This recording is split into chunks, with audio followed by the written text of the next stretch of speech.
Tala, salita. Tala, salita. Talata at salita. Pag-asang hatid ng mabuting balita. Tala, salita. We all love a good story.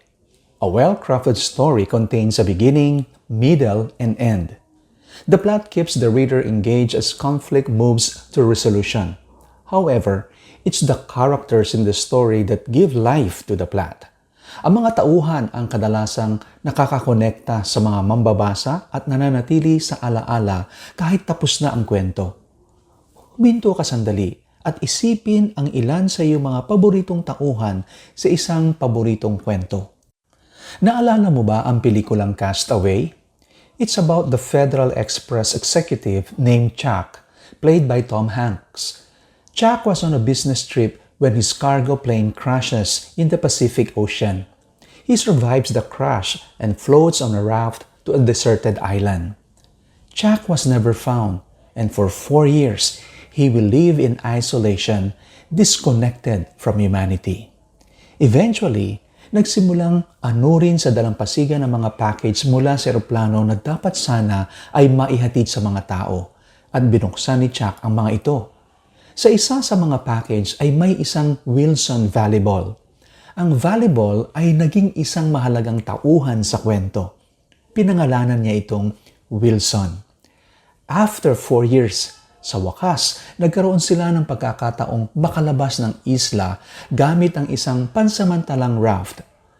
Nakaposisyon si Wilson sa isang sanga ng raft, ngunit matapos ang isang malakas na bagyo, nahulog si Wilson mula sa kanyang sanga at lumutang palayo sa dagat. By the time Chuck realizes Wilson is in the water, he tries to swim to him but is unable. The sad music begins to play and Chuck lays sprawled out on the raft crying and apologizing to Wilson who floats away in the ocean. As you watch and engage with the story, you cannot help having feelings of sadness over a volleyball named Wilson who became a lonely man's friend while stranded on an island. We may not have volleyballs as friends, but a simple character like Wilson can bring life to a story and make it relatable to the audience watching. Walang ibang panahon sa buong taon na ramdam ng ganito ang saya at diwa ng isang season tulad ng sa Pasko. Yet Christmas is a powerful story of how God gave the greatest gift of His Son for the salvation of sinful people. As God tells this great story, He uses characters that bring His story to life, people who listen to and obey God's plan.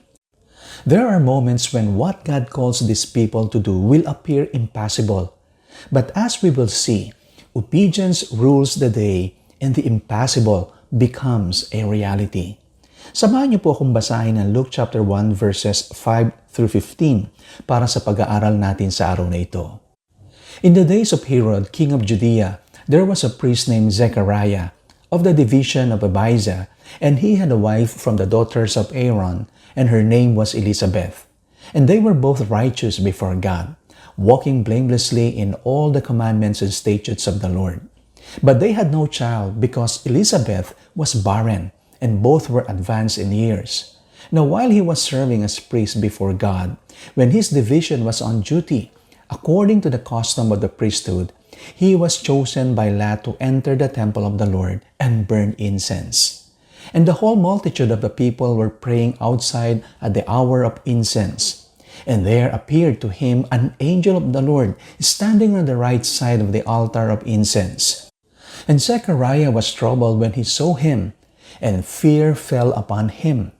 But the angel said to him, "Do not be afraid, Zechariah, for your prayer has been heard, and your wife Elizabeth will bear you a son, and you shall call his name John.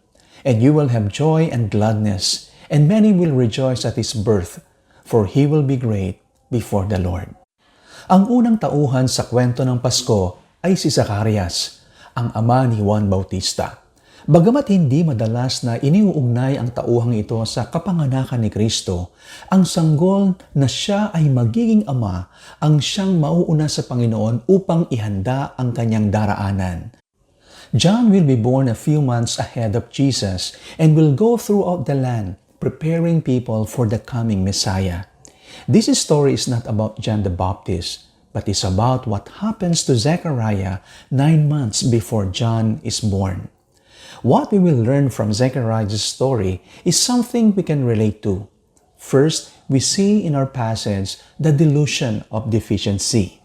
When God shows up in life and calls us to a task, we sometimes believe we have a deficiency in completing the task God is calling us to.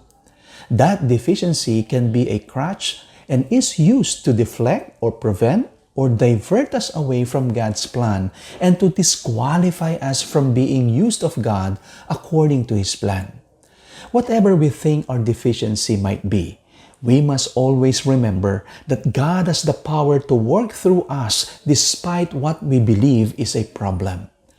Pakinggan kung paano gumalaw ang Diyos sa buhay ni Zacarias nang isipin niya na ang kanyang kakulangan o deficiency ay makakaapekto o makakadlang sa plano ng Diyos.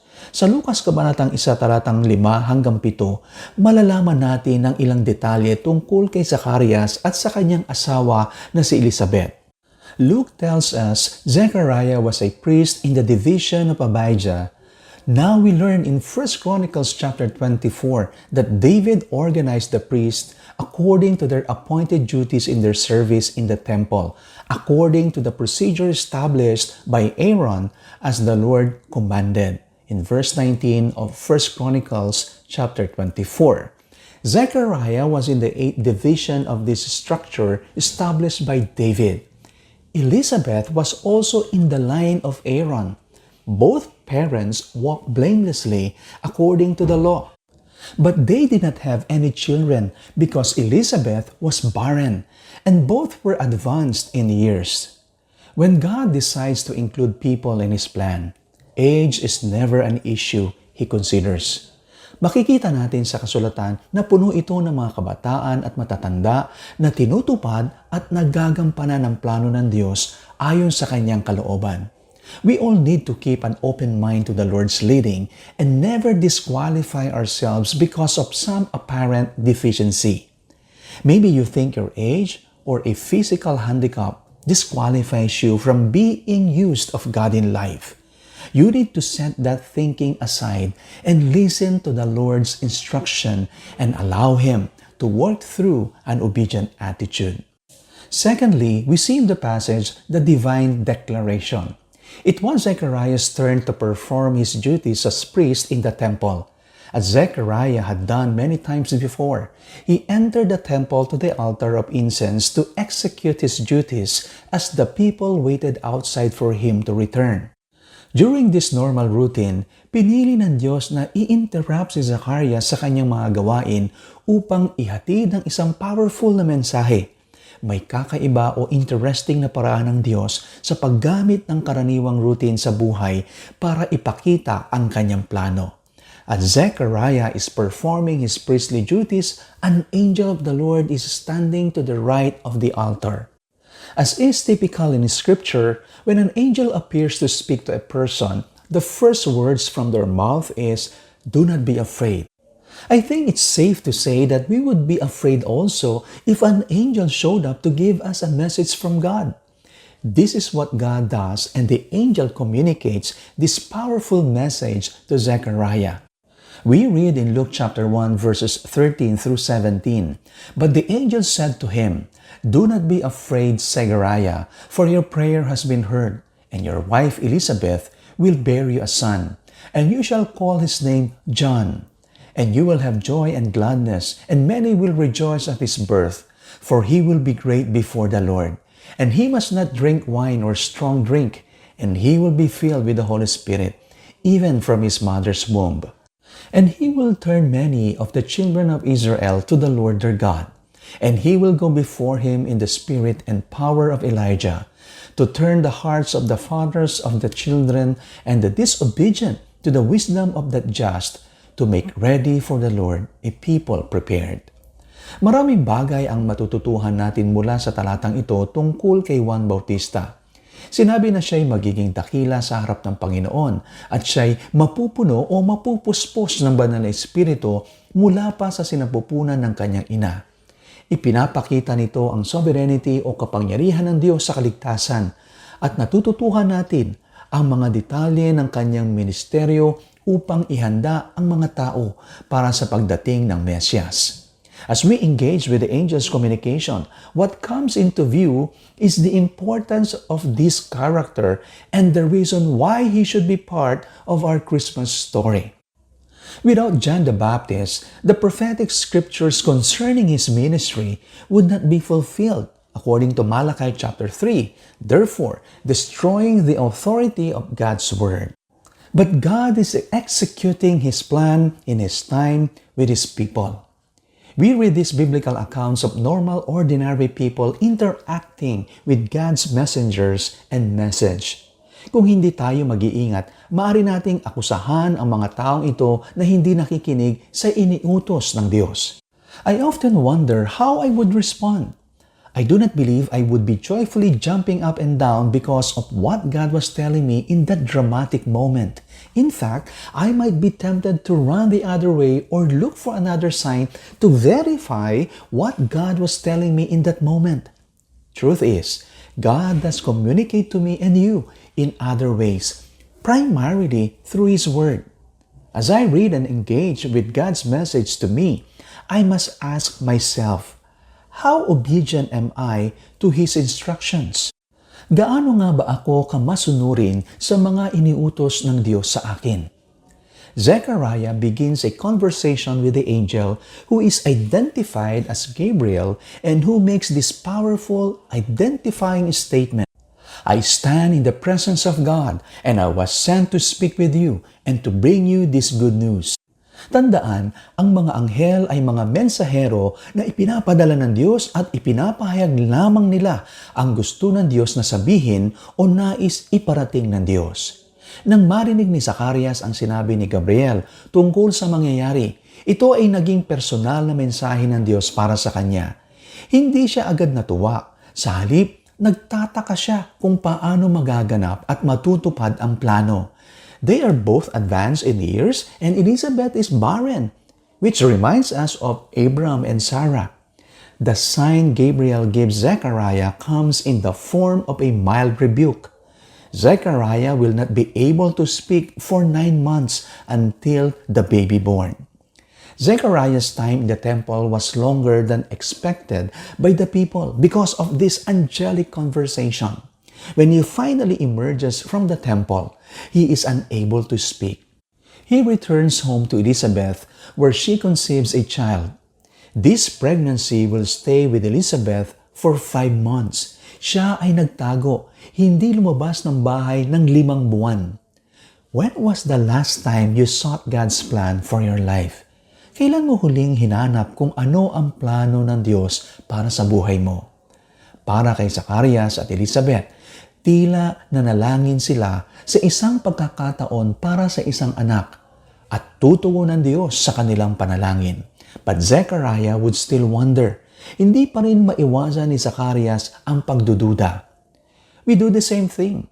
We want to be used of God, and when He gives us clarity concerning direction, we question His leading. As our prayers align to God's will, His plan will be made clear in time, and the only response is obedience, no matter how irrational or senseless the plan may appear. We try desperately to elevate a deficiency in life that we might use to disqualify us from a task God calls us to do. Makaka-relate tayo sa ginawa ni Zacarias nang ibunyag ng Diyos ang kanyang plano. Baka naroon ka rin ngayon, nag-aalinlangan, nagdududa sa direksyon ng plano ng Diyos sa iyong buhay. Perhaps this task in your life is what God had wanted for you from before you were born. Embrace the task and obey without hesitation. Then watch what God will do in your life. Thirdly, we see in the passage the day of delight. 9 months following Gabriel's appearance to Zechariah in the temple, the day came when their child was born. People were gathered around Elizabeth, rejoicing with her. they finally had the child they were longing for, a son. The birth of this child was truly the work of God, for Zechariah and Elizabeth were old and barren. This birth was nothing short of a miracle. Kung ikaw man ay may mga anak na, naghihintay ng iyong unang anak o marami ng anak, alam natin ang saya at kagalakan ng pagsilang at ang tuwa na ibinabahagi ng iba sa atin sa mga sandaling ito, lalo na kung naging mahirap ang pagbubuntis o pagdadalang tao. This is the picture we see in the text as a new baby boy was born into the world and others have gathered around to celebrate. According to Jewish law, on the 8th day following birth and in accordance with the Lord, Zechariah and Elizabeth brought their child to be circumcised according to Leviticus chapter 12 verse 3 and to name him. It was common to name the child after his father. Kaya inaasahan ng lahat na Zechariah ang ipapangalan sa batang ito. Ngunit ayon sa iniutos ng Diyos, pinangalanan ni Elizabeth at Zacarias ang kanilang anak na John o Juan. People were confused at this name because no one in the family was named John. Since Zechariah could not speak, they motioned to him seeking to affirm this unique name. Zechariah responded with what would be the first text message by writing on a piece of paper. His name is John. At this moment, after 9 months of silence, Zechariah was able to speak. As he opened his mouth, he began by blessing God. The forerunner of the Messiah has been born, and his task is set before him. As John grows and develops, his life is prepared for a very important task to prepare people for the Messiah's appearance. You may find yourself connecting to a character while being challenged. Zechariah was praying that God would give him and his wife a child. As Zechariah performed his duty as priest, God interrupted his task with a divine announcement. Maaring nananalangin ka para sa patnubay ng Diyos sa iyong buhay at tinatawag ka ng Diyos na magpalit o magbago ng trabaho, huwag magpakasal sa isang tao o pumasok sa ministeryo. Maybe you are thinking as Zechariah did, how can this be? God knows about your life. What are you putting in that space that is causing you to miss out on God's plan? As we seek and pray for God's will and plan in our lives, and we step out to obey regardless of what we think is a deficiency, we begin to see the amazing work of God in our lives, which causes us to magnify and glorify Him, which is the ultimate purpose of His calling in our lives. May we look beyond our issues and trust God for His work to be done through our lives for His glory. Naway hindi lang natin ituon ng pansin sa ating mga problema, kundi magtiwala tayo sa Diyos na tutuparin niya ang Kanyang gawain sa ating buhay para sa Kanyang kalwalhatian. Maraming salamat po sa inyong pagsama sa akin sa araw na ito. Ako po ang inyong kaagapay, Ronel Rubrica ng Kamuning Bible Christian Fellowship. Samahan niyo po akong muli sa susunod na episode ng programang Tala Salita, pagbubulay at pagninilay sa mga talata mula sa salita ng Diyos. Dito lamang sa 702 DZAS. Tala Salita, talata at salita, pag-asang hatid ng mabuting balita. Tala Salita.